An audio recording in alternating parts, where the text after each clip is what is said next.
Selamat siang Tribuners, Anda sedang menyaksikan live update Tribun News edisi Kamis 16 Desember 2021. Siang ini akan kami sajikan informasi terkini dari berbagai daerah di Indonesia yang akan dilaporkan secara langsung oleh reporter kami di lapangan. Bersama saya Firdananda dan inilah live update selengkapnya. Kita ke berita pertama, Saudara. Universitas Tadulako Unpad menggelar wisuda angkatan 107-108 secara offline alias tatap muka pada Rabu 15 Desember. Acara tersebut digelar di lapangan upacara Unpad Jalan Soekarno-Hatta, Kelurahan Tondo, Kecamatan Mantikulore, Kota Palu, Sulawesi Tengah. Informasi lebih lengkapnya akan disampaikan oleh rekan jurnalis kami dari Tribun Palu. Ada Fandi Ahmad yang saat ini sudah tersambung bersama kami. Halo, selamat siang Fandi.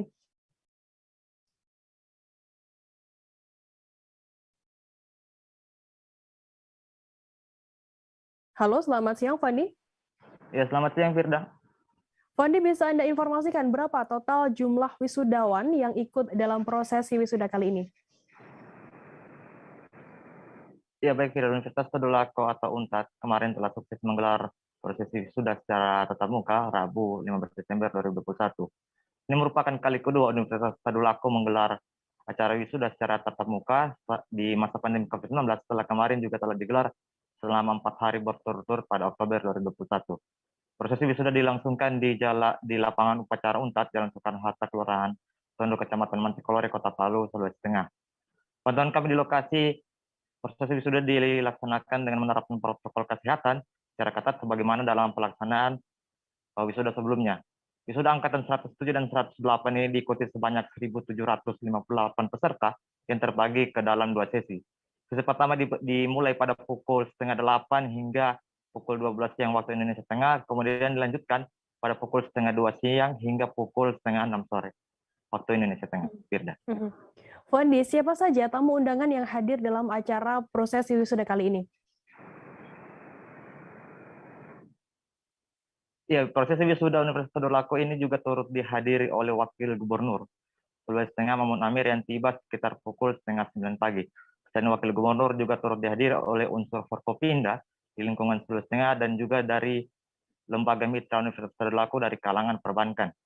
Dalam sambutannya, Wakil Gubernur Mamun Amir turut mengajak kepada para lulusan atau wisudawan Universitas Tadulako untuk bersama-sama mensosialisasikan program vaksinasi sebab sampai hari ini Sulawesi Tengah capaian vaksinasi di Sulawesi Tengah masih di bawah 50%. Fandi, total berapa saat ini jumlah lulusan yang telah dicetak oleh Universitas Tadulako sendiri sepanjang tahun 2021? Ya, acara wisuda angkatan 107 dan 108 kemarin juga sekaligus menjadi acara wisuda yang terakhir untuk tahun ajaran 2021. Sehingga total Universitas Tadulako selama tahun ini telah mencetak sebanyak 6.478 lulusan mulai dari jenjang D3, sarjana, magister, hingga doktoral. Dan secara khusus, Profesor Mahfud selaku Rektor Universitas Tadulako berpesan kepada para wisudawan untuk menjaga baik dan tidak melemahkan alma mater mereka, walaupun ke depan telah berkiprah di tengah-tengah masyarakat. Baik, terima kasih rekan jurnalis dari Tribun Palu, Fandi Ahmad atas laporannya. Selamat bertugas kembali. Dan tadi Tribuners, Fandi juga sudah menghimpun keterangan dari Mamun Amir, Wakil Gubernur Sulawesi Tengah. Berikut liputannya untuk Anda. Generasi muda ini membantu pemerintah dalam rangka mensosialisasikan atau mengajak saudara dan teman untuk melaksanakan vaksinasi segera. Kemudian, karena sebagai lulusan UNTAD, saya yakin saudara-saudara memiliki sikap kritis dan kreativitas yang tinggi untuk menghadapi kondisi pandemik.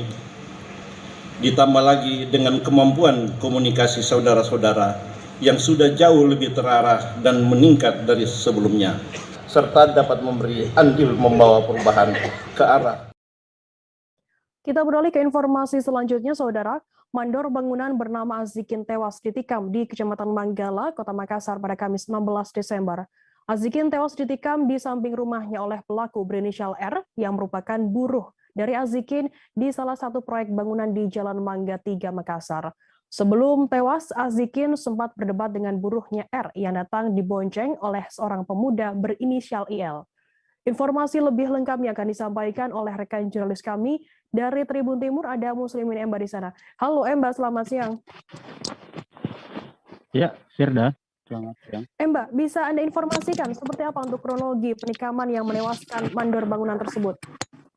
Ya, Firda dan Tribuners dapat saya jelaskan bahwasannya Rabu malam sekitar pukul 20.30 WITA itu warga di Jalan Tamangaparaya, Kecamatan Manggala, Kota Makassar digegerkan oleh aksi pembunuhan begitu oleh warga setempat yang bernama Azikin yang merupakan mandor bangunan di salah satu proyek perumahan di Jalan Mangga 3.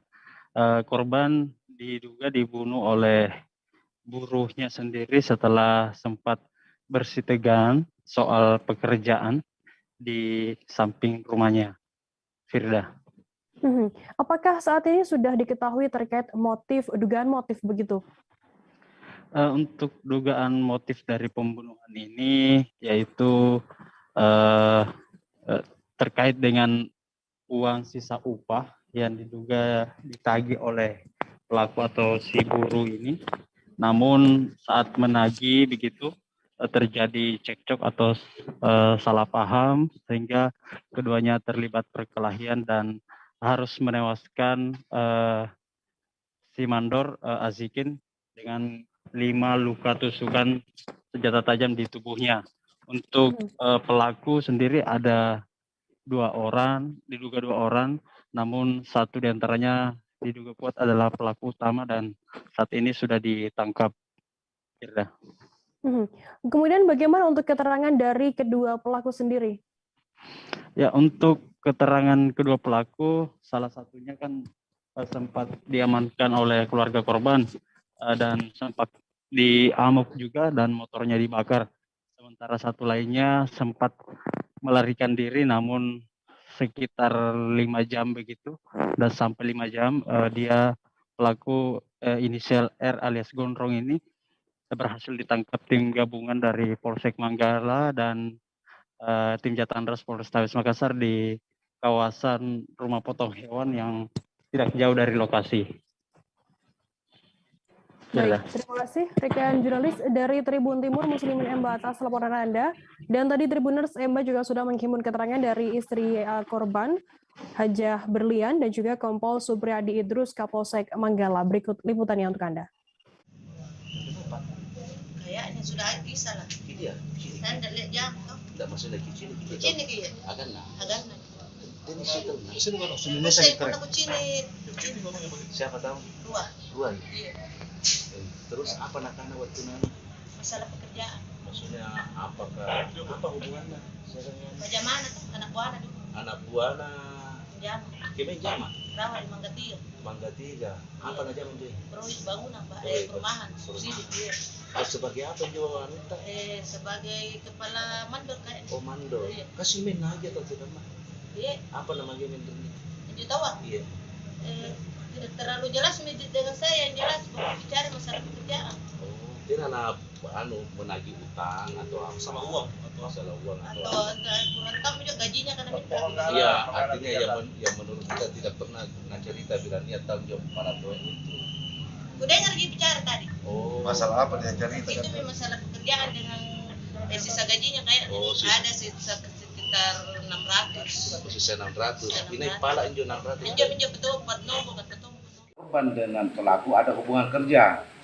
Kemudian pada saat korban datang menagih sisa upah pekerjaan yang dilakukan oleh pelaku terhadap yang mandor, kemudian terjadi perselisihan di luar rumah. Pada saat terjadi perselisihan di luar rumah, istri korban sementara mengambil sisa uang yang akan dibayarkan. Dan disitulah terjadi penikaman terhadap korban AS. Untuk pelaku sendiri ada berapa orang? Untuk pelaku yang sesuai dengan keterangan saksi istri korban bahwa ada 2 orang, namun ada 1 orang yang diamankan oleh keluarga korban sehingga pada saat diamankan terjadi perlawanan.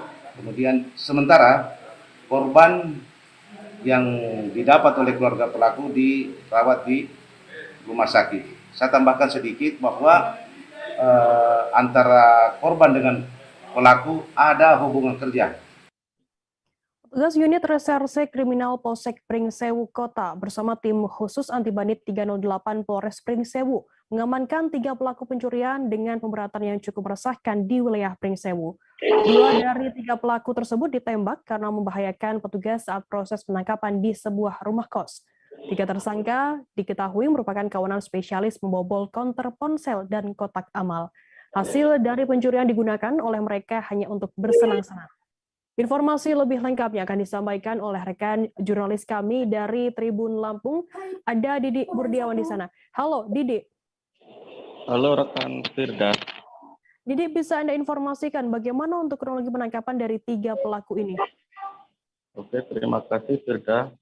Saya Didi Burdiawan melaporkan dari Kabupaten Pringsewu, Provinsi Lampung, bahwa pada tanggal 15 Desember 2021, sekira pukul 1.30 WIB dini hari, unit reskrim Polsek Pringsewu Kota bersama Tekap 308 Polres Pringsewu telah mengamankan 3 orang pelaku pencurian yang cukup meresahkan di Kabupaten Pringsewu.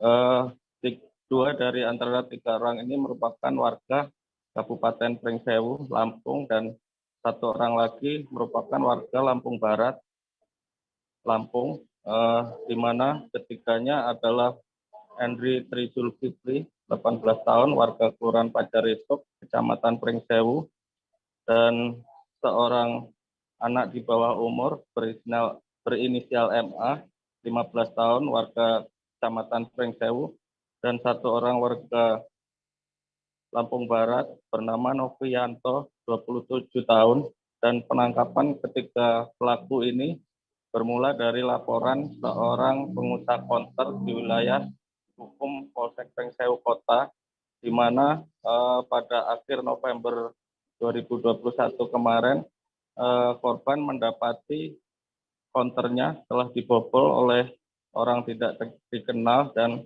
barang-barang yang ada di dalam konter tersebut hilang, kemudian dilaporkan ke Polsek Pringsewu Kota. Dari dasar laporan ini, petugas melakukan penyelidikan dan mendapati identitas para pelaku sehingga melakukan penggerbekan di salah satu kamar kos yang ada di Kelurahan Pringsewu Barat, Kecamatan Pringsewu, Kabupaten Pringsewu, Lampung. Begitu, Firda. Didi, 3 pelaku ini sudah beraksi di beberapa TKP dan seperti apa untuk modus yang mereka lakukan dalam aksinya?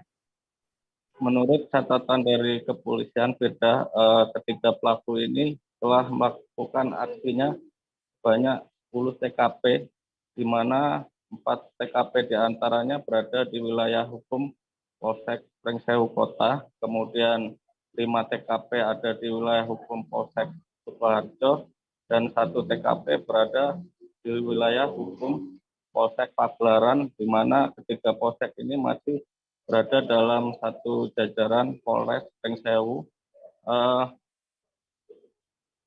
Dari 10 TKP ini, mayoritas lokasi yang dicuri oleh pelaku adalah kotak amal masjid, banyak 5 TKP dan konter 4 TKP dan 1 warung. Pelaku melakukan aksinya dengan cara membobol warung tersebut atau konter, kemudian menggunakan alat-alat seperti kunci Inggris untuk masuk ke dalam warung atau konter, dan dalam menjalankan aksinya ketiganya selalu bersama-sama. Begitu, Firda. Didik, apakah polisi saat ini masih melakukan pengembangan terhadap kasus tersebut dan bagaimana untuk ancaman hukuman terhadap 3 pelaku tersebut? Saat ini pihak kepolisian masih terus mengembangkan terkait kemungkinan ada tidaknya TKP lain atau tersangka lain dalam perkara tersebut.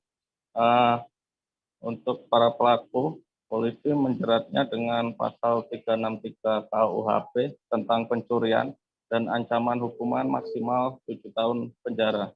Begitu kita. Baik, terima kasih rekan jurnalis dari Tribun Lampung, Dede Budiawan atas laporannya. Selamat bertugas kembali. Dan tadi Tribuners, Dede juga sudah menghimpun keterangan dari Kapolsek Pringsewu Kota, Kompol Ansori. Berikut liputannya untuk Anda. Peristiwa yang terjadi di Kecamatan Ambarawa, ya, tempat kampungnya itu Kampung Tanjung Amom, Kecamatan Ambarawa.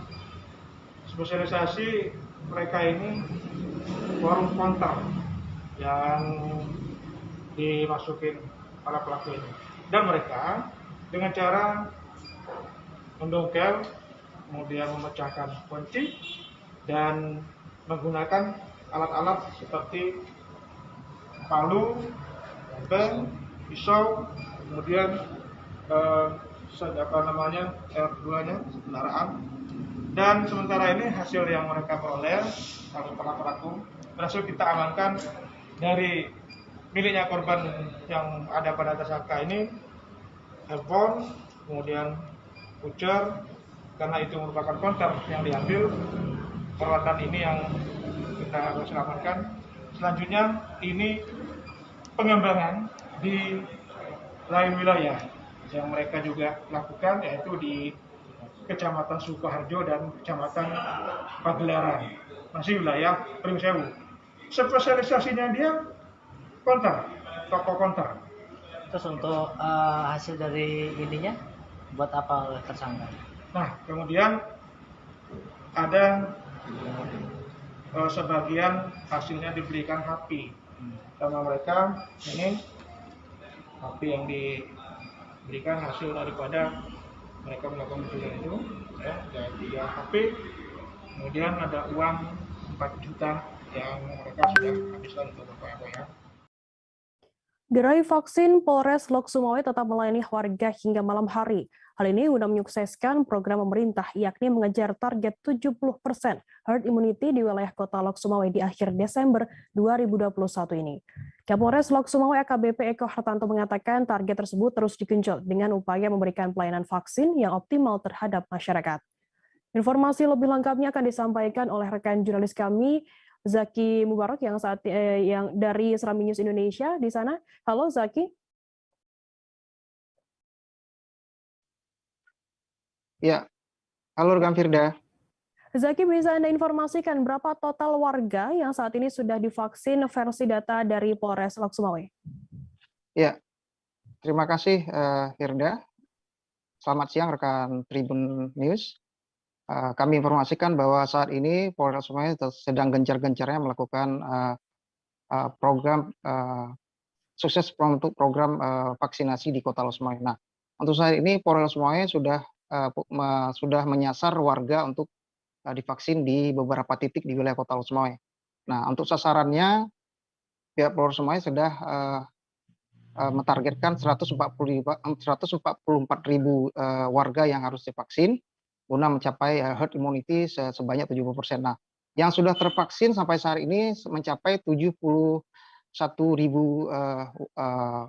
warga dan atau sekitar 49% dari target yang dituju.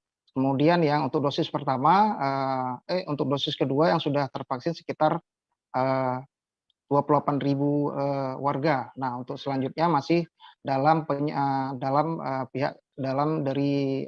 pihak kepolisian telah menyasar warga untuk segera divaksin. Nah, untuk selanjutnya pihak Sumawe terus melakukan operasi justisi kepada warga yang menyasar ke sejumlah kafe atau tempat-tempat warkop yang ada di wilayah Kota Lok Sumawe guna untuk mengajak warga segera menyukseskan program pemerintah dalam pencapaian target untuk herd immunity di seluruh Indonesia. Demikian rekan Firda. Zaki, di mana saja untuk gerai yang disiapkan oleh Polres Lok Sumawe untuk mencapai target 70% ini? Ya, informasi yang kita peroleh rekan Tribun News bahwa kami informasikan bahwa di wilayah Kota Lok Sumawe ada 4 kecamatan di mana pihak Polres telah membuka gerai pada malam hari, yaitu mulai dari Selasa malam kemarin bahwa pihak Polsek, setiap Polsek sudah dibuka gerai, yaitu Polsek Blangmangat, Polsek Bayu, Polsek Banda Sakti, Polsek Muara II, dan Polsek Muara I. Kemudian pihak Polres juga gencar melakukan sasaran vaksinasi door to door ke rumah-rumah warga karena untuk mengajak warga segera menyukseskan vaksinasi dari program pemerintah saat ini. Rekan Firda. Baik, terima kasih rekan jurnalis dari Serambi News Indonesia, Zaki Mubarak atas laporan Anda. Selamat bertugas kembali. Kita beralih ke informasi selanjutnya, Saudara. Sebuah minibus terbakar di Jalan Tol Semarang-Solo, tepatnya di kilometer 477 di wilayah Desa Kiringan, Kecamatan Boyolali Kota pada Rabu 15 Desember. Mobil tersebut terbakar di jalan tol dari arah Semarang menuju Solo, terjadi sekira pukul 19:25 waktu Indonesia Barat. Informasi lebih lengkapnya akan disampaikan oleh rekan jurnalis kami dari Tribun Solo, ada Triwidodo di sana. Halo Triwidodo. Halo Firda dan Tribunis dimanapun Anda berada. Tri, bisa Anda informasikan bagaimana untuk kronologi peristiwa tersebut terjadi?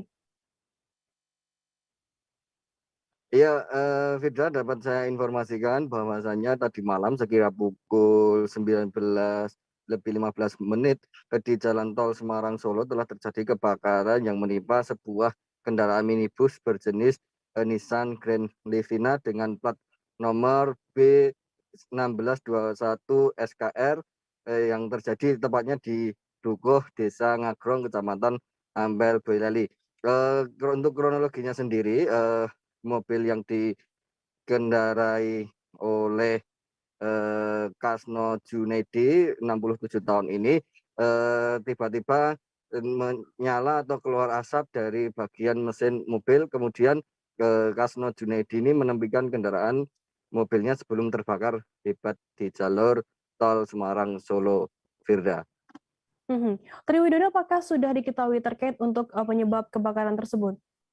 Berdasarkan informasi yang kami terima dari Kadit Laka Satlantas Polres Boyolali, bahwasanya kebakaran yang menimpa minibus tersebut diduga akibat terjadinya konsleting listrik pada sistem kelistrikan mobil tersebut, sehingga mobil kemudian terjadi konslet dan menimbulkan percikan api dan lalu menyambar seluruh bagian mobil tersebut, Firda.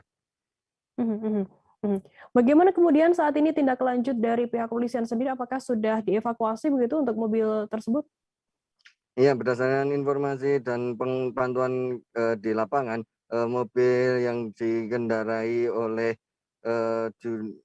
Kasno Junaidi dan beserta 3 orang penumpang ini sudah dievakuasi dari jalur tol A, yakni jalur Semarang menuju Solo. Adapun untuk akibat kejadian ini tidak ada korban jiwa ataupun luka-luka karena sesaat kejadian sebelum mobil terlumat api hebat, seluruh penumpang berikut sopirnya telah berhasil keluar dari mobil tersebut, Firda. Baik, terima kasih rekan jurnalis dari Tribun Solo, Triwidodo atas laporan Anda. Selamat bertugas kembali. Tribuners, usai jeda kami akan kembali dengan informasi menarik lainnya. Tetaplah di Live Update. Oke, apa kabar Bang Arif di sini untuk strateginya? Kalau saya sendiri di Gimik 37 ini yang semalam baru mulai, saya udah sebenarnya aku nggak ngerasa itu penangkapan atau penggerebegan atau apapun itu. Karena gitu, posisinya aku kriteria. Jadi kita mengenal disebut dengan stroke yang tidak berdarah dengan stroke yang berdarah.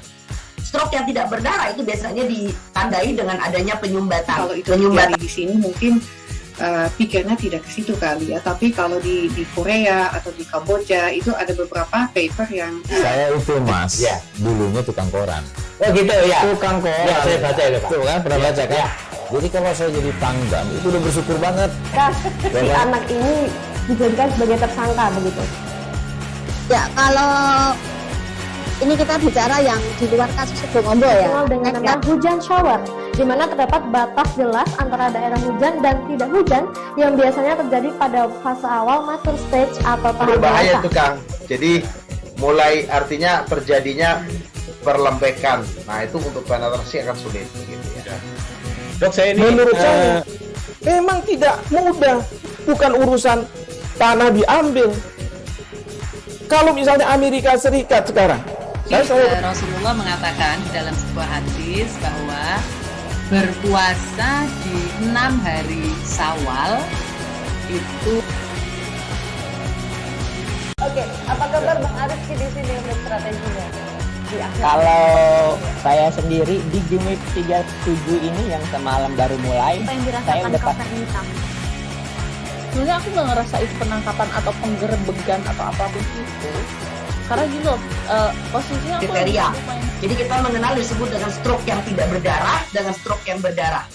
Stroke yang tidak berdarah itu biasanya ditandai dengan adanya penyumbatan. Kalau itu terjadi di sini mungkin pikirnya tidak ke situ kali ya, tapi kalau di Korea atau di Kamboja itu ada beberapa paper yang saya itu Mas, dulunya tukang koran. Oh gitu ya. Tukang koran. Ya, saya baca itu Pak. Tuh kan, pernah baca kan? Ya. Jadi kalau saya jadi Pangdam itu udah bersyukur banget. Si anak ini dijadikan sebagai tersangka begitu. Ya, kalau ini kita bicara yang di luar kasus Situbondo ya, dengan nama hujan shower, di mana terdapat batas jelas antara daerah hujan dan tidak hujan yang biasanya terjadi pada fase awal mature stage atau tahap berbahaya dewasa. itu Kang. Jadi mulai artinya terjadinya perlembekan. Nah itu untuk penetrasi akan sulit. Gitu ya. Dok, saya ini menurut saya memang tidak mudah, bukan urusan tanah diambil. Kalau misalnya Amerika Serikat sekarang, Rasulullah mengatakan di dalam sebuah hadis bahwa berpuasa di 6 hari Syawal itu. Oke, apa kabar Bang Arif di sini untuk strateginya? Kalau saya sendiri di Gimik 37 ini yang semalam baru mulai, saya udah sebenarnya aku nggak ngerasa itu penangkapan atau penggerebegan atau apapun itu, karena gini loh, posisinya aku kriteria. Jadi kita mengenal disebut dengan stroke yang tidak berdarah dengan stroke yang berdarah. Stroke yang tidak berdarah itu biasanya ditandai dengan adanya penyumbatan. Kalau itu terjadi di sini mungkin pikirnya tidak ke situ kali ya, tapi kalau di Korea atau di Kamboja itu ada beberapa paper yang saya itu Mas, dulunya tukang koran. Oh gitu ya. Tukang koran. Ya, saya baca itu Pak. Tuh kan, pernah baca kan? Ya. Jadi kalau saya jadi Pangdam itu udah bersyukur banget. Si anak ini dijadikan sebagai tersangka begitu. Ya, kalau ini kita bicara yang di luar kasus Situbondo ya, dengan nama hujan shower, di mana terdapat batas jelas antara daerah hujan dan tidak hujan yang biasanya terjadi pada fase awal mature stage atau tahap berbahaya dewasa. itu Kang. Jadi mulai artinya terjadinya perlembekan. Nah itu untuk penetrasi akan sulit. Gitu ya. Dok, saya ini menurut saya memang tidak mudah, bukan urusan tanah diambil. Kalau misalnya Amerika Serikat sekarang. Terima kasih Anda masih bersama kami di Live Update. Kita beralih ke informasi selanjutnya, Saudara. Cuaca ekstrim sedang melanda di Indonesia, termasuk wilayah Papua, khususnya Kota Jayapura. Memasuki awal Desember, ketinggian gelombang di pantai sekitaran Kota Jayapura sangatlah tinggi. Hal tersebut membuat para pengelola wisata Pantai BSG berharap agar para pengunjung berhati-hati. Informasi lebih lengkapnya akan disampaikan oleh rekan jurnalis kami dari Tribun Papua. Ada Hendrik di sana. Halo, selamat siang Hendrik. Halo, selamat siang rekan Firda dan juga Tribuners. Hendrik, bisa dijelaskan ketinggian ombak tersebut apakah merusak fasilitas di pantai itu?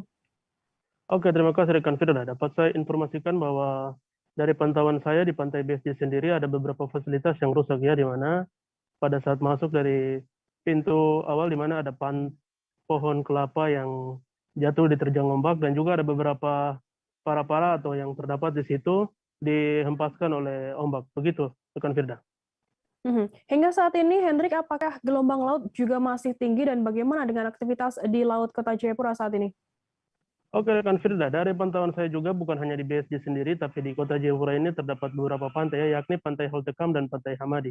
Di mana dari pantauan saya terlihat aktivitas di laut para nelayan sedikit berkurang, di mana melihat gelombang yang sangat tinggi. Oleh sebab itu dihimbau juga oleh KP3 Laut untuk para aktivitas nelayan diberhentikan sementara karena gelombang sangat tinggi. Begitu rekan Firda. Saat ini, Hendrik, apakah sudah ada imbauan begitu dari pemerintah setempat ataukah mungkin dari BMKG terkait cuaca ekstrim di wilayah Kota Jayapura? Ya, Firda, untuk himbauan terlebih khusus dari BMKG sudah diinformasikan sejak awal Desember maupun di beberapa minggu terakhir di mana ada informasi terkait cuaca yang ekstrim dari hujan, gelombang tinggi maupun terkait cuaca angin yang melanda di Provinsi Papua terlebih khusus di kota dan Kabupaten Jayapura. Demikian rekan Firda. Baik, terima kasih rekan jurnalis dari Tribun Papua Hendrik atas laporan Anda. Dan tadi Tribuners, Hendrik juga sudah menghimpun keterangan dari pengelola wisata Pantai BSG, Andarias Yewe. Berikut liputannya untuk Anda. Kalau siang tidak apa-apa, malam itu untuk gitu. Malam itu yang biasa pasir. Kalau waktu siang tidak. Siang itu lihat saya biasa. Oh, biasanya itu malam. Malam itu berlaku harus tinggal. Dia bawa pasir. Kalau dia bawa pasir, dia pas naik ke sebelah kanan, dia sebelah sini ya. Jadi batas dari Tanjung itu ke Sumular ke kiri sana itu. Dia bawa pasir, ombak bawa pasir. Dia bawa ke sebelah kanan dari sebelah kiri bawa. Dia bawa pasir ke sini, dia kasih naik. Apa biasa malam-malam itu jam berapa? Malam itu tengah malam. Mungkin jam 10 berapa? 10 orang seperti biasanya tuh orang tua yang seperti biasa orang masuk kilo dulu jam-jam orang setidur, berarti sekitar jam-jam 1 ke bawah. Itu orang setidur. Bapak belakang ini, Bapak kan tempat sini Bapak ada kantor malam-malam kan? Tapi pagi Bapak datang tuh Bapak lihat tuh ombak tuh sapu bagian pasir-pasir yang turun tapi pas tiba-tiba naik. Bapak naiknya itu sampai sebatas mana? Bisa lihat saya ini. 2-3 meter begitu dapat ya Bapak. Dari ini ya, mata pantai ya, bibir pantai. Bibir pantai. Dari permukaan laut. Dari bibir pantai. Kapolri Jenderal Polisi Sigit Prabowo meninjau vaksinasi massal selesai tiba di Sulawesi Tenggara Sultra. Listio Sigit bersama rombongan menuju lokasi vaksinasi COVID-19 di lapangan sepak bola Sorumba, Desa Langgea, Kabupaten Konawe Selatan, Provinsi pada Rabu 15 Desember. Informasi lebih lengkapnya akan disampaikan oleh rekan jurnalis kami dari Tribun News Sultra, ada Fadli Aksar di sana. Halo, selamat siang Fadli.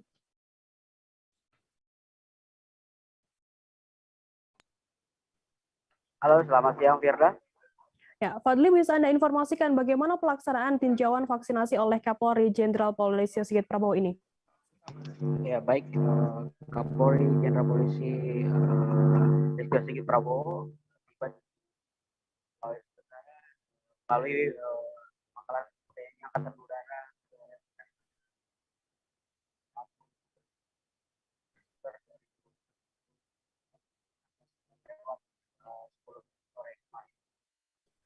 Halo Fadli, bisa lebih diperjelas lagi audio Anda karena kami belum mendengar suara Anda dengan jelas.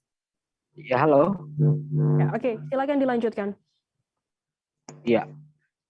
Oke, Kapolri mengawali lawatannya di Sulawesi Tenggara dengan mengunjungi atau meninjau pelaksanaan vaksinasi di lapangan sepak bola Sorumba di Langgea dan Kecamatan Kanomi, Kabupaten Konawe Selatan, Provinsi Sulawesi Tenggara pada Rabu 15 Desember 2021 pukul 16 WITA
Fadli, bisa Anda lanjutkan kembali tadi penjelasan Anda mengenai pelaksanaan vaksinasi, tinjauan vaksinasi oleh Kapolri Jenderal Polisi Sigit Prabowo di Konawe Selatan ini?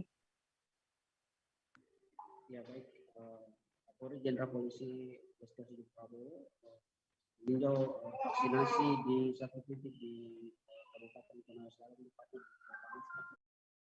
Desa Lagi, Kecamatan Ranumeta.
Tribuners, kami mengalami sedikit gangguan teknis dengan jurnalis kami dari Tribun News Ultra. Kita beralih ke informasi selanjutnya. Pemerintah Kota Singkawang mengimbau pengelola wisata di Kota Singkawang mempersiapkan aplikasi Peduli Lindungi menjelang perayaan Natal dan Tahun Baru 2022. Penerapan aplikasi Peduli Lindungi di tempat-tempat wisata ini bertujuan untuk memastikan pengunjung yang berwisata telah tervaksinasi. Informasi lebih lengkapnya akan disampaikan oleh rekan jurnalis kami dari Tribun Pontianak. Ada Rizky Kurnia di sana. Halo, selamat siang Rizky. Halo Firda, selamat siang. Rizky, bisa Anda jelaskan lebih jauh mengenai rencana imbauan penerapan aplikasi Peduli Lindungi oleh pemerintah di sana? Ya baik, Firda dan juga Tribuners, kami informasikan bahwa pemerintah Kota Singkawang sudah meminta dan mengimbau kepada para pengelola tempat usaha tempat wisata ataupun objek-objek wisata di Kota Singkawang untuk segera mempersiapkan penerapan aplikasi Peduli Lindungi kepada para pengunjung yang datang ataupun berkunjung ke Kota Singkawang. Nah, hal ini juga sudah sempat dibahas dalam rapat Satgas yang dipimpin langsung oleh Ketua Satgas COVID-19 Kota Singkawang, sekaligus Wali Kota Singkawang, Cai Juni, serta dihadiri oleh Kapolres, Dandim, Kepala Dinas Kesehatan, Kepala Satpol PP, dan sejumlah jajaran Satgas COVID-19 terkait lainnya. Nah, dari penuturan ataupun dari keterangan Wali Kota Singkawang memang menyebutkan bahwa penerapan aplikasi Peduli Lindungi di tempat wisata ini dalam rangka menuju Natal dan juga Tahun Baru agar para pengunjung sudah tervaksinasi sehingga para pengunjung terlindungi dari penyebaran virus COVID-19 di tempat-tempat wisata, karena memang di Kota Singkawang ini merupakan tempat destinasi wisata di Kalimantan Barat, sehingga dipastikan ataupun diprediksi akan ramai dikunjungi oleh wisatawan dari luar, begitu Firda. Kemudian Rizky, bagaimana respons dari pengelola tempat wisata yang akan menerapkan aplikasi Peduli Lindungi ini?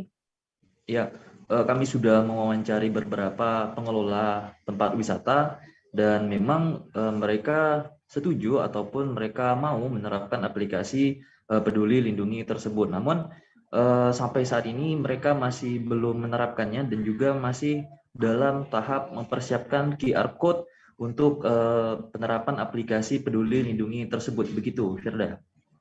Kemudian bagaimana untuk respons dari masyarakat sendiri mengenai adanya penerapan aplikasi Peduli Lindungi di tempat-tempat wisata di sana?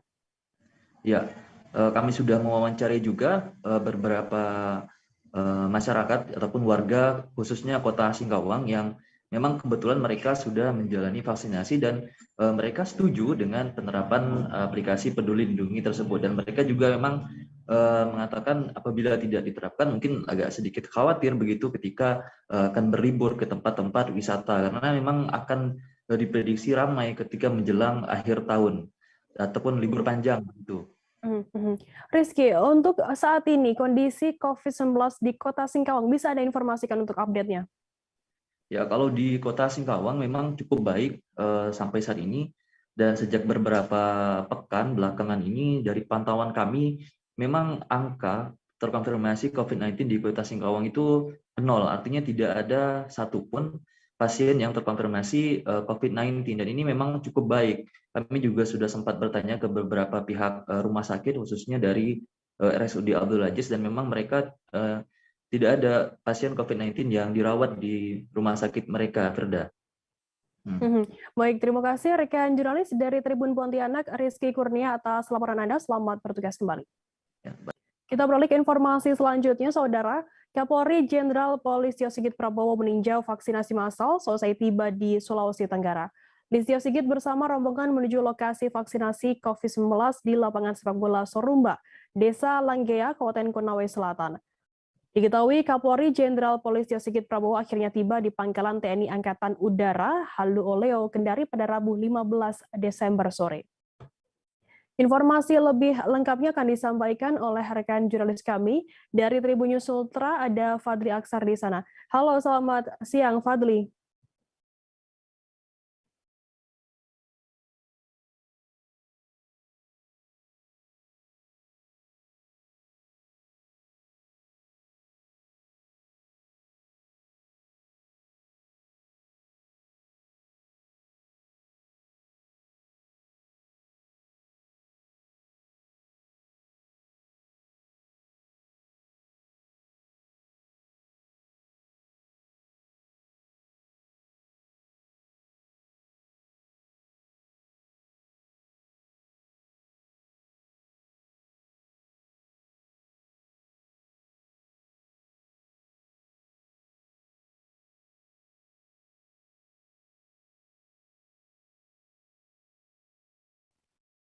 Kita beralih ke informasi selanjutnya, Saudara.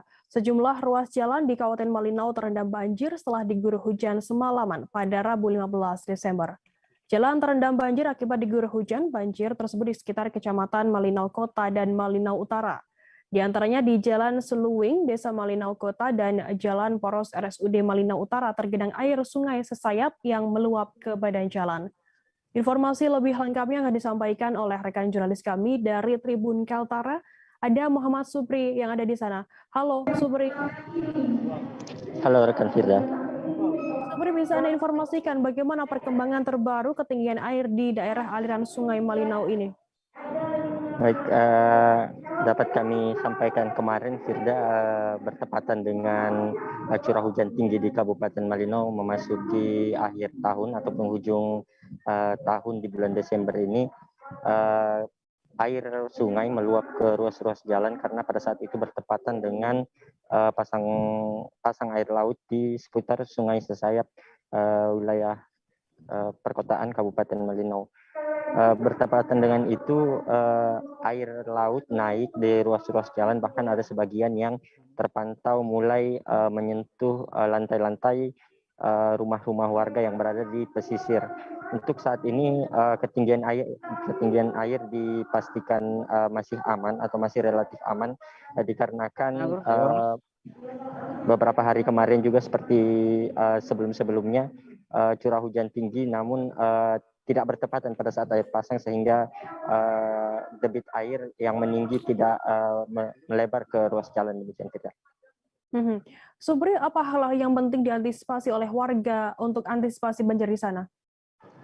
Baik, kemarin kami juga mewawancarai Kepala Pelaksana Badan Penanggulangan Bencana Daerah untuk hal-hal yang wajib untuk diantisipasi masyarakat, diantaranya curah hujan tinggi selama memasuki bulan Desember ini, di mana untuk wilayah-wilayah khususnya di wilayah dataran rendah itu berpotensi air sungai meluap ke jalan, sehingga dikhawatirkan pada saat bertepatan dengan faktor penentu banjir selanjutnya yaitu pasang surut air laut, dapat menimbulkan bencana banjir yang nantinya akan menimbulkan kerugian di masyarakat kita.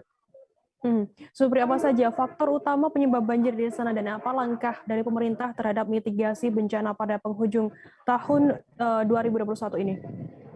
Baik, untuk langkah mitigasi bencana sebelumnya pada rapat koordinasi dengan BNPB provinsi dan pusat, dikabarkan bahwa ada beberapa wilayah yang di Kabupaten Malino, khususnya wilayah rawan banjir di Kecamatan Mentarang, dijadikan posko penanganan atau desa tanggap bencana.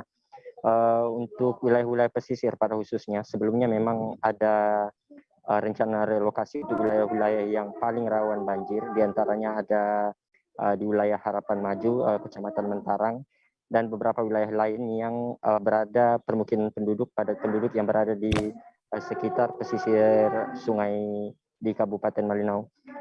Untuk langkah antisipasi dari pemerintah daerah sendiri, berkoordinasi dengan satgas di masing-masing desa dan kecamatan, telah dilakukan himbauan terkait dengan pemantauan pasang surut air laut gitu. Dan pada saat yang bersamaan juga untuk curah hujan yang tinggi dipantau agar warga selalu memperhatikan dan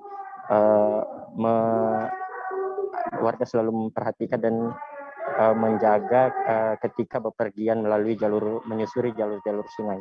Demikian, Firman. Baik, terima kasih rekan jurnalis dari Tribun Kaltara, Muhammad Supri, atas laporan Anda. Selamat bertugas kembali. Kita beralih ke informasi selanjutnya, Saudara. Seorang tukang sayur bernama Siti Mualiyah, 28 tahun, asal Lingkar Sewor, RT 4 RW 4, Kelurahan Banjarsari, Kecamatan Cipocok Jaya, Kota Serang, mengaku kehilangan uang sebesar 50 juta rupiah. Uang tersebut ia dapatkan dari pengajuan KUR di Bank Mandiri Unit Baros, Kabupaten Serang, Banten. Rencananya uang tersebut akan ia gunakan untuk modal usaha. Namun belum juga digunakan. Uang tersebut justru hilang setelah dicairkan. Informasi lebih lengkapnya akan disampaikan oleh rekan jurnalis kami. Dari Tribun Banten ada Ahmad Tajudin yang saat ini sudah tersambung bersama kami. Halo Tajudin. Halo rekan ya. Halo rekan Ferda dan Tribuners. Tajudin, bisa Anda informasikan bagaimana untuk kronologi ibu ini yang mengalami kehilangan uang sebesar 50 juta rupiah? Baik rekan Firda dan Tribuners dimanapun berada, perlu dijelaskan bahwa salah satu warga Kota Serang di mana dia bernama Siti Mualiyah menjelaskan bahwa dirinya telah kehilangan uang sebesar 50 juta rupiah. Uang tersebut ia dapatkan dari pengajuan KUR atau kredit usaha rakyat di Bank Mandiri Unit Baros Kabupaten Serang. Namun ketika proses pencairan sendiri dilakukan di Bank Mandiri cabang Serang, uang tersebut diduga hilang ketika dirinya mendapatkan telepon dari oknum yang mengatasnamakan dari Bank Mandiri. Ketika mendapatkan informasi bahwa dirinya telah cair uang yang pengajuan KUR tersebut, namun ketika dicek di saldonya tersebut, tiba-tiba uang tersebut hilang dan sudah tidak ada di aplikasi M-Banking miliknya sendiri gitu. Setelah mengetahui bahwa uang tersebut hilang, lalu apa yang kemudian dilakukan oleh Siti Mualiyah? Baik, untuk informasinya sendiri dari Siti Mualiyah mengatakan bahwa dikarenakan kejadian itu sangat cepat, di mana ketika proses pencairan itu baru saja dilakukan di Bank Mandiri Cabang Serang dan hanya beberapa menit kemudian uang tersebut tiba-tiba hilang dan beliau merasa panik sehingga hal tersebut kemudian dia laporkan di Polda Banten, di mana saat ini kasus tersebut telah ditangani oleh Polda Banten, Firda.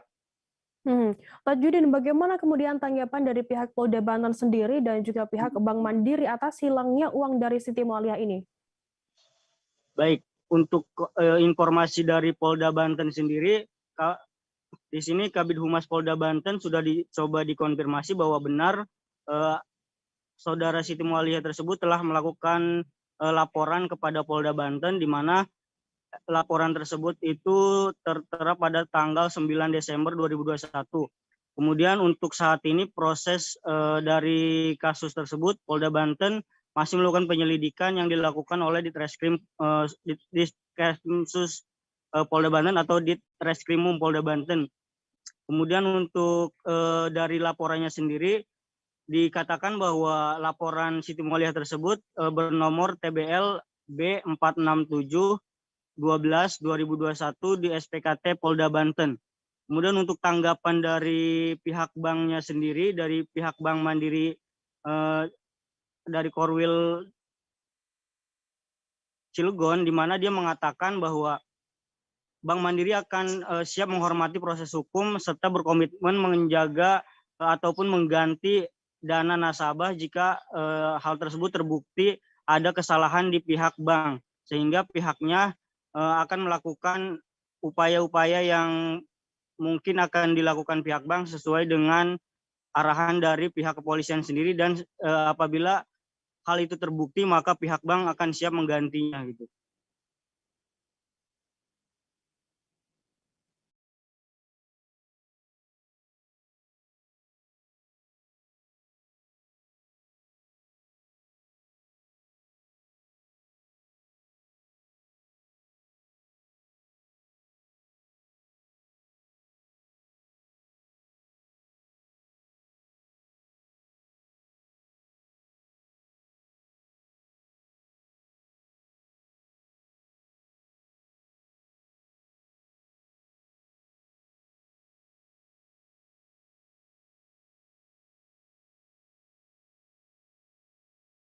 Tanggal 28 November itu mengajukan kredit usaha rakyat di Bank Mandiri Baros.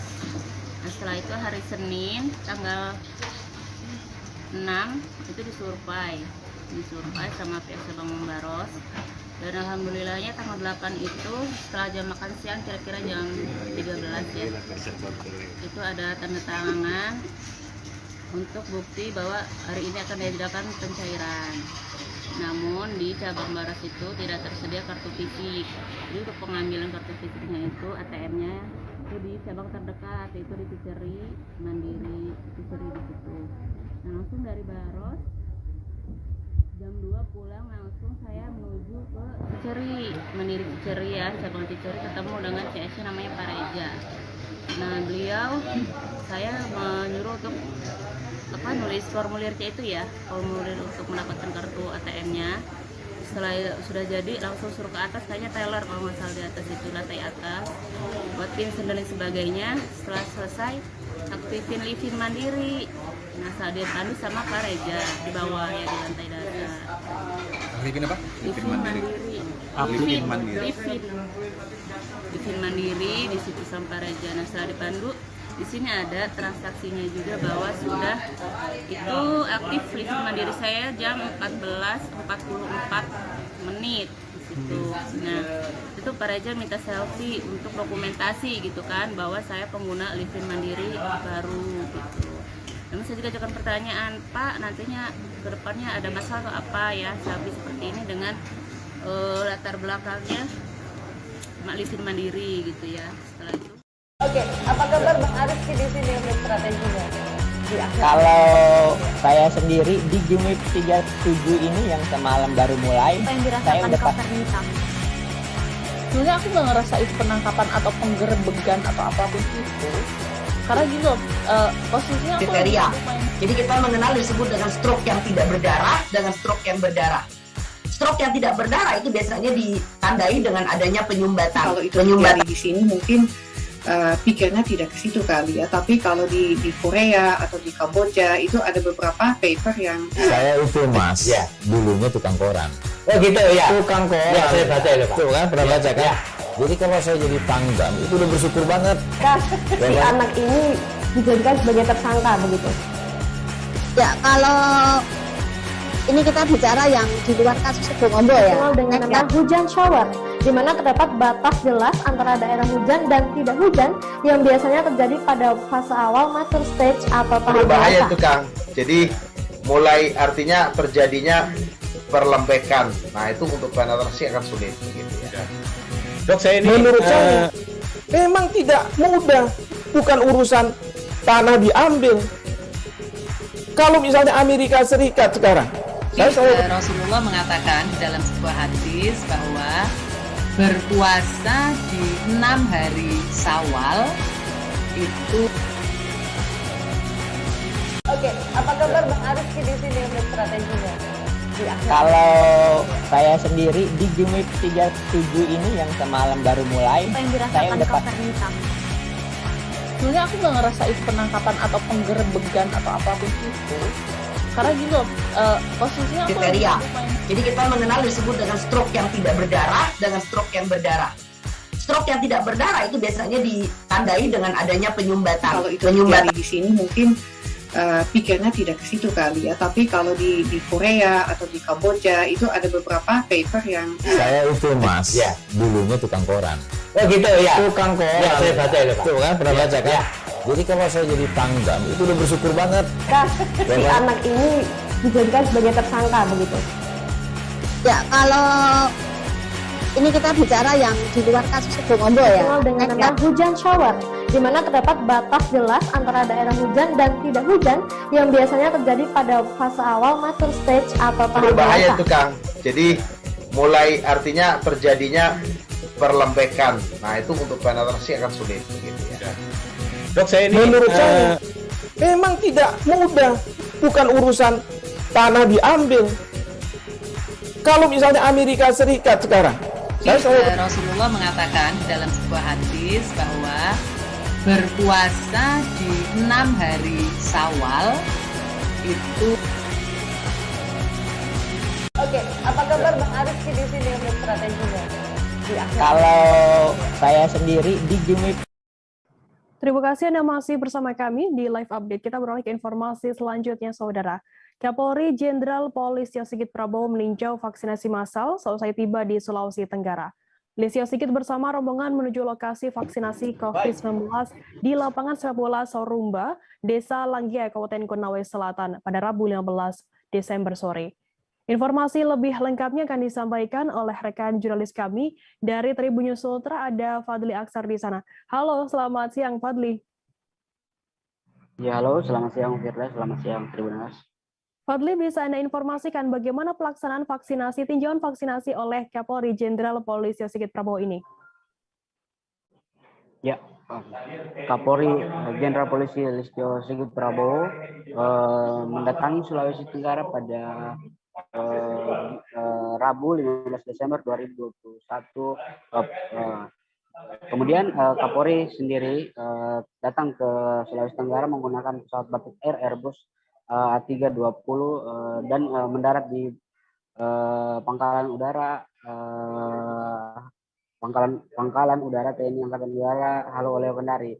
Kemudian Kapolri sendiri dijemput atau disambut oleh Gubernur Sulawesi Tenggara Ali Masih, kemudian Kapolda Sulawesi Tenggara Irjen Pol Teguh Pristiwanto. Selanjutnya rombongan menuju ke lokasi vaksinasi di lapangan sepak bola Sorumba, Desa Langgia, Kecamatan Randumeto, Kabupaten Konawe Selatan, Provinsi Sulawesi Tenggara pada pukul 14.30 sore kemarin. Kapolri meninjau vaksinasi sambil sesekali berdialog dengan peserta vaksinasi. Dirinya bertanya kepada beberapa warga atau beberapa peserta vaksinasi soal mengapa baru kali ini atau baru di bulan Desember ini mengikuti vaksinasi. Namun para warga tersebut menjawab seadanya. Kemudian Kapolri sekitar 5 menit berkeliling di gerai vaksinasi di lapangan Sorumba tersebut, kemudian melakukan video conference dengan beberapa Kapolres di Sulawesi Tenggara. Dalam video conference itu Kapolres berdialog dan menanyakan soal perkembangan percepatan vaksinasi yang dilakukan di beberapa kabupaten kota di Sulawesi Tenggara. Begitu, Firda. Fadli, apa yang kemudian disampaikan oleh Kapolri Jenderal Polisi Sigit Prabowo saat meninjau vaksinasi di sana? Ya, Kapolri setelah melakukan telekonferensi, kemudian melakukan konferensi pers dengan para jurnalis yang meliput saat itu. Dalam konferensi tersebut, Kapolri Jenderal Polisi Listio Sigit Prabowo menyatakan bahwa percepatan vaksinasi di Sulawesi Tenggara khususnya penting untuk menghadapi apalagi saat ini menghadapi adanya varian virus baru Omicron. Kapolri Listio Sigit Prabowo kemudian mengharapkan vaksinasi di Sulawesi Tenggara hingga akhir 2021 ini bisa mencapai 70%. Namun dirinya melihat atau mendapatkan laporan dari Kapolres juga bahwa vaksinasi di pekan ini sudah mencapai 49%. Begitu, Firda. Fadli, selama meninjau vaksinasi di sana, apa saja agenda Kapolri selama di Sulawesi Tenggara? Iya, setelah meninjau vaksinasi sendiri, Kapolri kemudian langsung bergerak menuju ke markas kepolisian daerah Sulawesi Tenggara. Di Polda Sulawesi Tenggara, Kapolri Jenderal Listio Sigit Prabowo kemudian memberikan pengarahan atau memberikan instruksi internal kepada jajaran kepolisian daerah Sulawesi Tenggara. Dalam penyampaiannya, Kapolri menyampaikan kepada para Kapolres kemudian jajaran Polres Sulawesi Tenggara bahwa dirinya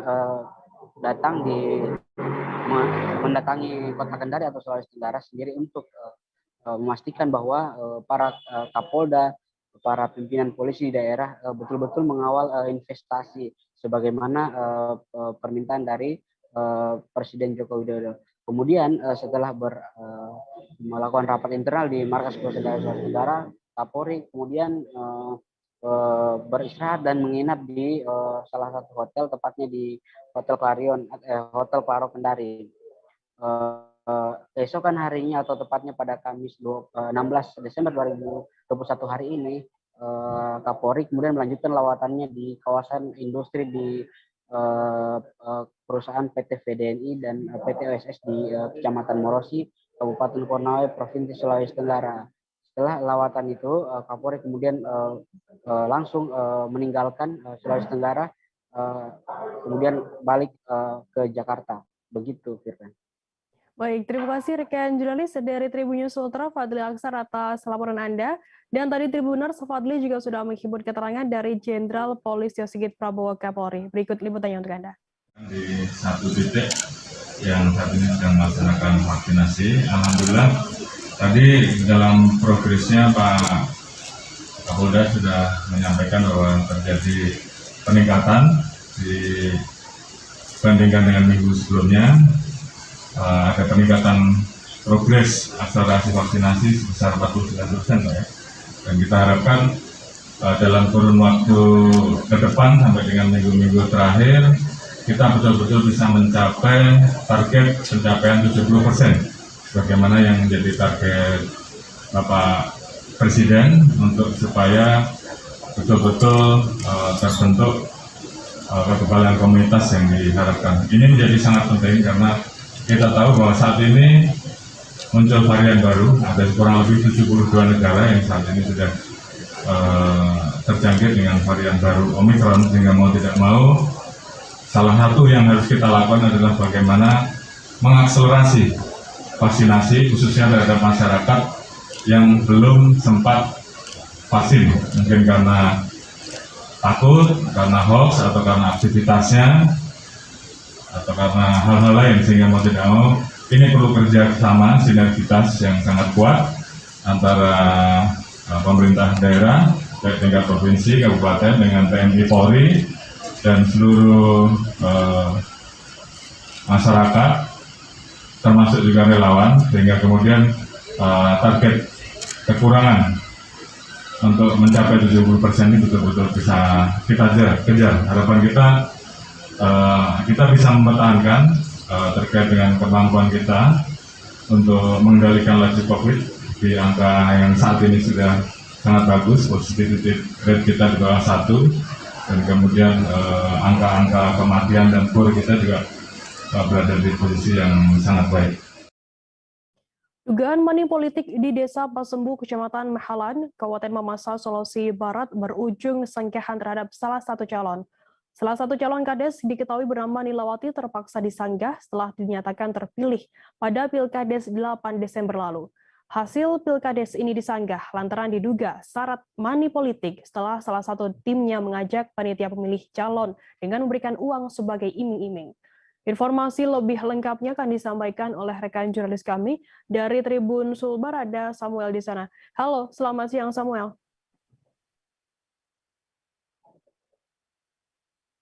Halo rekan Firda, selamat siang. Ya, Samuel, bisa Anda informasikan bagaimana bentuk money politik dari Pilkades di Desa Pasumbu ini? Ya, rekan Firda dan Tribuners, dapat saya jelaskan bahwa memang pemilihan kepala desa serentak di Kabupaten Mamasa itu berakhir pada 8 Desember 2021 lalu. Namun pada proses pemilihan kepala desa ini masih banyak menuai sorotan dan sanggahan dari masyarakat ataupun dari pasangan, maksud saya calon yang tidak dinyatakan tidak terpilih. Nah, pada proses pemilihan kepala desa ini ada 6 kepala desa yang memasukkan sanggahan, termasuk diantaranya adalah Desa Pasembu, Kecamatan Mehalaan, di mana pada proses ini disanggah lantaran diduga syarat money politik, di mana salah seorang tim sukses dari calon petahana itu diduga kuat menyogok salah seorang panitia seleksi tingkat desa. Demikian, rekan Firda. Berapa total uang yang diterima oleh panitia untuk memilih calon pasangan tersebut? Ya, rekan Firda dan Tribuners, dapat saya sebutkan bahwa uang yang diterima panitia ini memang tidak sedikit, total 1.500.000 itu untuk satu orang calon pemilih, yang mana uang ini diberikan sebagai iming-iming untuk memilih salah satu calon, yakni calon petahana, rekan Firda. Kemudian apa langkah dari pihak PMD, Dinas PMD sendiri terkait adanya sanggahan tersebut? Ya, rekan Firda, bahwa setelah memasukkan sanggahan ini, pihak PMD Kabupaten Mamasa itu menyarankan agar pelapor memasukkan laporan ini kepada pihak Polres Mamasa, di mana pihak PMD mengaku bahwa ini bukan lagi ranah panitia seleksi tingkat kabupaten, karena memang ada indikasi tindak pidana di dalamnya, sehingga memang disarankan untuk melapor ke Polres Mamasa. Namun dari hasil pantauan kami siang tadi, bahwa berdasarkan keterangan Kasat Reskrim Polres Mamasa, bahwa memang mereka sudah menerima laporan dari warga dan juga saksi yang mana yang menerima uang ini, dan itu akan ditindaklanjuti dengan tentunya dengan melakukan penyelidikan dan memanggil beberapa saksi serta mengumpulkan barang-barang bukti yang berkaitan dengan money politik ini. Begitu, rekan Firda. Baik, Tribuners, jurnalis kami tadi juga sudah menghibur keterangan dari anggota panitia Pilkades Desa Pasembu bernama Guntur. Berikut liputannya untuk Anda. Diberikan merupakan materi oleh salah satu calon yang bernama Nilawati. Pak, buktinya itu berapa jumlahnya, Pak? Angkat-angkat, Pak. 1,5 juta. 1,5 juta itu untuk Bapak sendiri? Untuk saya sendiri. Itu diberikan selaku anggota panitia. Itu katanya untuk apa, Pak? Untuk pencoblosan. Untuk memilih calon, Pak, ya? Iya, untuk memilih calon. Calon nomor berapa, Pak? Panitianya menyatakan Panitianya menyatakan ini dana yang diberikan kepala desa coblos sebelah kirinya, Pak. Jadi makanya ini saya bawa ini sebagai bukti. Panitia Pilkades, Pak, ya? Iya. Pilkades yang bagikan uang. Panitia Pilkades. Panitia yang bagikan uang. Panitia yang bagikan. Yang memberikan ke yang tim. Memberikan tim atas nama Haryadi. Oh, Bapak panitia? Saya selaku anggota panitia. Kalau yang kasih uang apa dia, Pak? Yang bernama Haryadi. Ketua panitia atau? Ketua tim. Ketua tim. Tim calon desa yang bernama Nilawati. Pak, jadi tujuannya ke sini tuh sanggahan atau apa? Iya, memang, Pak, sanggahan. Selanjutnya, Pak, kemana? Sekaligus mau dilaporkan di Polsek. Bapak atas nama siapa, Pak? Saya atas nama Guntur. Di situ, Pak. Secara kebetulan saya menikah di Desa Pasembu. Panitia, Pak? Iya, panitia. Saya anggota panitia. Wakil Wali Kota Palembang, Fitrianti Agustina meninjau secara langsung persiapan bantuan bagi korban banjir yang ada di Sukawinatan, tepatnya di Kompleks Geria Buana Indah 2 dan Geria Mutiara Rabu 15 Desember. Diketahui banjir yang melanda sebanyak 200 kakak ini telah berlangsung selama hampir 2 bulan. Banjir pun melanda permukiman warga yang awalnya sedikit lalu ditambah curah hujan tinggi hingga merendam rumah warga. Informasi lebih lengkapnya akan disampaikan oleh rekan jurnalis kami dari Tribun Sumsel. Ada Sri Hidayatun di sana. Halo Sri. Halo Firda. Ya. Sri, bisa Anda informasikan bagaimana saat ini kondisi banjir di 2 kompleks tersebut? Iya Firda, berdasarkan hasil pantauan kami di lapangan tadi, saat ini air sudah mulai surut. Maksud saya ketinggian air sudah mulai surut dari sebelumnya, karena dari sebelumnya itu banjir ini sudah merendam perumahan warga selama hampir 2 bulan. Terlihat juga aktivitas warga sudah mulai membersihkan rumah-rumahnya yang sudah mulai kering akibat terendam banjir ini. Nah, banjir yang merendam ratusan rumah warga ini akibatnya membuat warga tidak bisa beraktivitas selama hampir 2 bulan belakangan ini, Firda. Sri, sebenarnya apa penyebab dari terjadinya banjir yang melanda di sana selama hampir 2 bulan ini? Oh ya, berdasarkan informasi yang kami himpun, memang awalnya banjir ini terjadi pada awal bulan Oktober lalu. Awalnya ini banjir ini hanya merendam di area sekitar rumah warga, di luarnya saja. Namun ditambah dengan curah hujan tinggi, lama-kelamaan banjir ini merendam rumah warga. Puncaknya itu pada bulan November kemarin, rumah warga itu sudah dimasukin air sampai setinggi lutut orang dewasa. Dan diketahui setelah diselidiki ternyata penyebab dari banjir ini adalah drainase yang tidak berfungsi, Firda. Dari drainase ini ada di Sungai Sedapan yang bersebelahan dengan TPA Sukawinatan. Di situ ternyata ada longsoran tanah dari TPA Sukawinatan yang jatuh ke Sungai Sedapan sehingga menghambat aliran air yang mengaliri di sungai tersebut, Firda. Kemudian saat ini apa yang sudah dilakukan oleh pemerintah setempat untuk mengatasi adanya banjir yang sudah melanda daerah tersebut selama hampir 2 bulan ini? Iya, pemerintah Kota Palembang sudah melakukan berbagai upaya sejak bulan lalu juga sebenarnya, dan lebih intens memang beberapa minggu ini sudah dilakukan pengurukan di Sungai Sedapat tersebut, dan hasilnya memang beberapa hari lalu sudah ketinggian air sudah mulai surut sampai 30 cm, dan sekarang pemerintah Kota Palembang pun melakukan normalisasi lagi di Sungai Sedapan dan akan mengeruk lagi, memperpanjang lagi aliran sungai itu sampai 3 hingga 4 meter.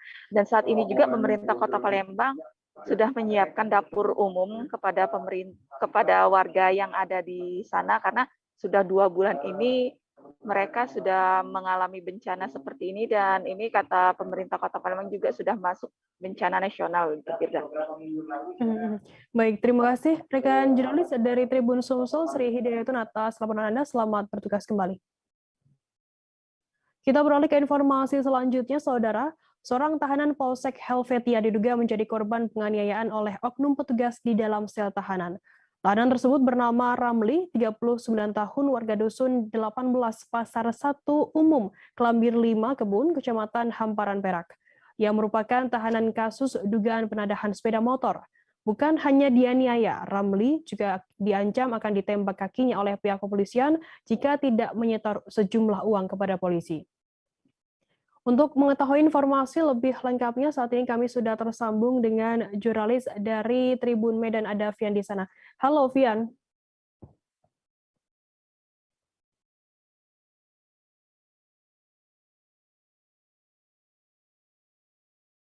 Halo, selamat siang, Vian.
Kita beralih ke informasi selanjutnya, Saudara. Warga di Kampung Benteng, Kecamatan Ciampea, Kabupaten Bogor dikagetkan dengan seekor ular piton di lubang kloset kamar mandi rumahnya. Komandan Regu 1 Tim Rescue Damkar Kabupaten Bogor Armandianto menceritakan, awalnya pemilik rumah curiga dengan kondisi kamar mandinya. Setelah pemilik rumah melakukan pencarian demi mengobati penasaran, ia terkejut saat melihat lubang klosetnya. Di dalamnya ditemukan seekor ular yang ternyata berjenis ular piton.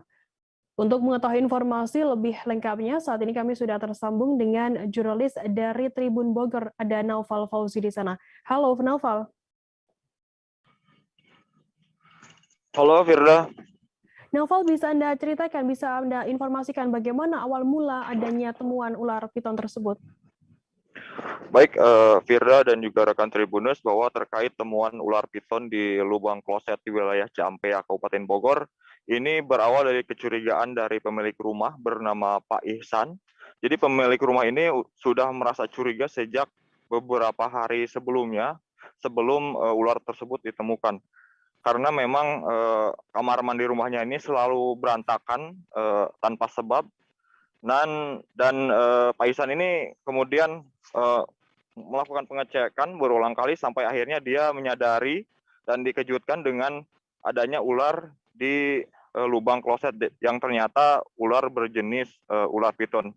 Sampai akhirnya beliau pun pada saat malam hari, karena disadarinya malam hari, dia langsung menelpon tim rescue damkar Kabupaten Bogor untuk melakukan evakuasi ular tersebut. Demikian.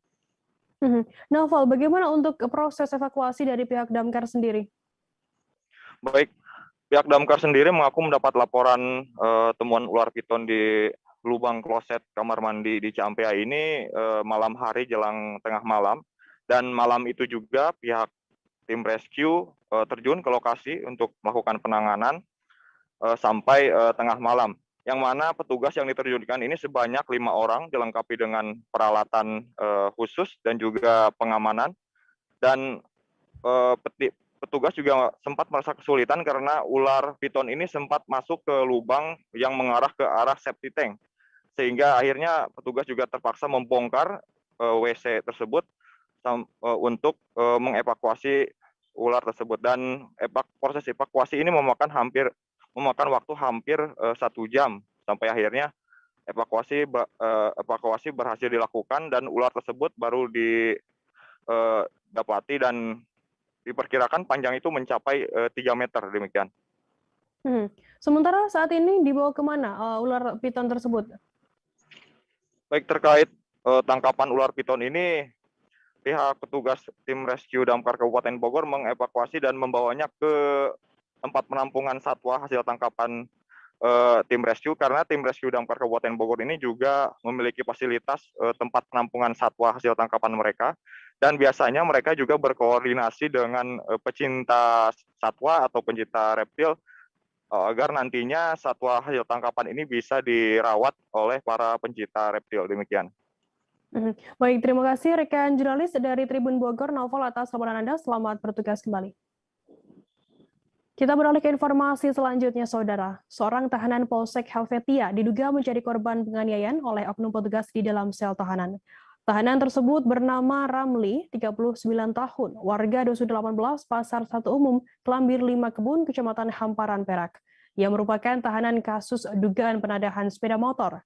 Bukan hanya dianiaya, Ramli juga diancam akan ditembak kakinya oleh oknum polisi tersebut. Informasi lebih lengkapnya akan disampaikan oleh rekan jurnalis kami dari Tribun Medan, ada Vian di sana. Halo Vian, selamat siang. Ya, halo rekan Firda, selamat siang. Vian, bisa Anda informasikan bagaimana keterangan dari istri tahanan sendiri yang mengaku diperas dan diancam ditembak oleh oknum polisi ini? Ya, baik rekan Firda dan juga pemirsa di rumah. Kemarin istri tahanan Polsek Medan Helvetia ini tiba-tiba mendatangi Polrestabes Medan untuk mengantarkan surat aduannya ke Propam Polda Sumatera Utara. Ketika itu kita mencoba mewawancarai istri korban yang bernama Eva.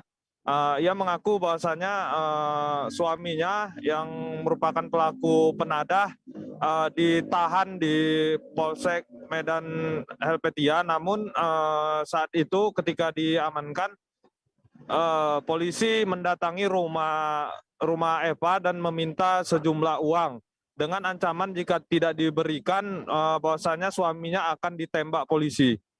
Baik, rekan Firda. Kemudian apakah berarti saat ini istri dari tahanan ini sudah membuat laporan ke Polsek atau ke Polres atau seperti apa informasinya? Ya, terkait hal tersebut, istri dari pelaku penahanan ini mendatangi Polda Sumatera Utara untuk mengadukan oknum polisi yang meminta sejumlah uang kepada dirinya. Ya, baik, rekan Firda. Kemudian bagaimana tanggapan dari pihak Polda sendiri atas adanya masalah dari laporan tersebut? Ya, kita sudah mencoba menghubungi pihak polisian kemarin. Pihak polisian sendiri yaitu Kanit Reskrim Polsek Helpet, Ibtu Tio mengatakan bahwasanya pihak mereka membantah bahwa yang diceritakan oleh istri pelaku penada ini ya sebut itu tidak benar. Dengan ancaman senjata ataupun meminta uang itu tidak ada. Namun terkait hal tersebut pihak Paminal Polda langsung memeriksa beberapa orang oknum polisi Polsek Medan Helpet. Baik, rekan Firda. Baik, Tribuners, jurnalis kami tadi juga sudah menghimpun keterangan dari istri Ramli, tahanan yang mengaku dianiaya oleh oknum polisi, Eva Susmar. Berikut liputannya untuk Anda. Jadi setahu saya gitu kan, malam hari Selasa, malam Rabu tanggal 7, itu setahu saya, suami saya berangkat dari rumah sehabis Isya jam 8 lewat, hampir setengah 9 gitulah. Dia berangkat dari rumah, dia mau ngantar barang, becak-becakan macam kuda-kudaan anak-anak itu. Itu rencana mau diantar ke Siantar, cuma dititipkan melalui Paradet di Jalan Singamangaraja. Nah, dia mau ke sana. Jadi pas jam 9 itu saya hubungi kok terus HP nggak aktif. Terus saya hubungi sampai jam 11 malam atau jam 12 gituan, lah. Ponakan datang ke rumah, ngabarin kalau paliknya atau suami saya itu ketangkap. Dia dapat kabar dari ada kawan dekat suami saya, dia dapat kabar dari dia. Cuma saya belum jumpa sama ini yang ngabari ponakan, belum jumpa sama dia itu dari mana gitu taunya kan gitu. Jadi sampai di situ ya namanya dengar suami kayak gitu saya ya nangis atau apa kan gitu. Jadi saya lapor langsung ke penanganan adat di situlah, ketua adat di kampung kami. Jadi dia menyarankan coba aja ibu ke ini katanya kan, pulang dulu ke rumah, kan saya ke rumah dia. Itulah karena udah malam, kita tunggu aja sampai besok kayak mana kabarnya. Ya siapa tahu itu iya atau enggak kan gitu. Jadi kami tunggu sampai ya kalau saya sudah jelas sampai pagi nggak ada tidur kan. Namanya nunggu suami apa betul apa enggak kan gitu. 2 orang warga yang merupakan korban penganiayaan datang melapor ke bidang profesi dan pengamanan Bidpropam Polda Sulut pada Rabu 15 Desember. Kedua warga tersebut masing-masing bernama Bagas 20 tahun dan Saipul atau Ipul 30 tahun warga Kecamatan Tuminting, Kota Manado, Sulawesi Utara. Keduanya melapor ke Polda Sulut atas dugaan pengeroyokan dan penganiayaan oleh sekelompok oknum yang diduga mengaku sebagai anggota tim Densus 88. Informasi lebih lengkapnya akan disampaikan oleh rekan jurnalis kami dari Tribun Manado, ada Andreas Ruwawe yang saat ini sudah tersambung bersama kami. Halo Andreas. Oke, halo Firda. Ya, Andreas, bisa Anda informasikan berdasarkan informasi dari pihak dari korban sendiri, bagaimana untuk kronologi pengeroyokan tersebut terjadi? Iya, kejadian berawal dari mereka sedang berada di area Tugu Adipura, Kecamatan Mapanget, Kelurahan Paniaki, Kota Manado, pada Senin kemarin, pada malam hari. Nah, di situ mereka sedang berada di mobil, sedang menggunakan smartphone. tiba-tiba menurut pengakuan korban itu tiba-tiba ada sekelompok orang yang datang menyeret keluar mobil, kemudian membawa mereka ke suatu tempat dan mengeroyok para korban di satu tempat itu, dan salah satu korban mendengar pengakuan menanyakan ini dari mana, terus salah satu penganiaya tersebut mengaku dari anggota kepolisian. Nah, dan ini masih sedang diselidiki juga ya. Dan sudah diberikan laporan polisi ke Bid Propam Polda Sulut, gitu kira-kira Firda. Kemudian bagaimana untuk kondisi dari kedua korban yang mengaku mendapatkan menjadi korban pengeroyokan ini? Ya, jadi keduanya mengalami mengalami tindakan penganiayaan, namun salah satunya mendapatkan luka yang cukup serius di mana dada dan bagian kepala juga babak belur, dan ada luka dalam pada bagian organ dalam dari korban yang bernama Bagas yang merupakan warga Tomohon. Nah, saat ini mereka sedang menjalani perawatan di rumah sakit dan masih dalam kondisi belum pulih sepenuhnya, Firda. Gitu kira-kira. Kemudian bagaimana tanggapan dari pihak kepolisian sendiri dengan adanya laporan tersebut? Ya, dari pihak kepolisian kemarin sudah melakukan kontak dengan Kabid Propam Polda Sulut, Kombes Pol Marian Tawas, dan beliau mengatakan masih akan mengecek kasus ini. Begitu singkatnya. Baik, Tribuners, jurnalis kami tadi juga sudah menghimpun keterangan dari warga Kota Tomohon atau korban bernama Bagas. Berikut liputan yang Anda. Yang Densus? Anggota Densus ada keroyok. DP lokasi di mana? TKP? Di Mapanget. Bagian panik Adipura masuk kiri. Adipura masuk kiri. Iya. Ada asal mana dong, Bro? Tondano. Manado.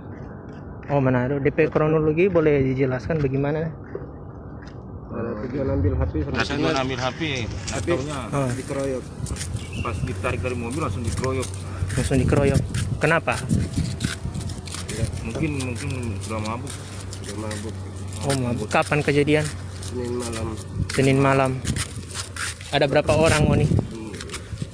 Ada kurang lebih 17 orang, banyak mereka. Oh, kok nggak ada yang siapa dang waktu itu? Oh, berdua dang. Oh, gitu. Oh, udah pagi. Dorong kurung di dalam gudang, dorong romba dalam gudang. Tuh nyanda kasih tahu apa DP maksud? Langsung main pukul. Main pukul ya? Oh, kong ini Kapolda apa dang? Ada bikin keterangan. Oh, bikin keterangan. Ya. Oh. Memang rumah di Mapangat memang? Nyanda di Tuminting. Oh, Tuminting. Ya. Oh. Informasi tadi sekaligus menutup perjumpaan kita dalam live update hari ini. Jangan lupa saksikan terus live update di seluruh kanal YouTube dan Facebook Tribun Network. Saya Firdana dan mewakili kru petugas pamit undur diri. Terima kasih dan sampai jumpa. Jangan lupa like, subscribe, dan share ya.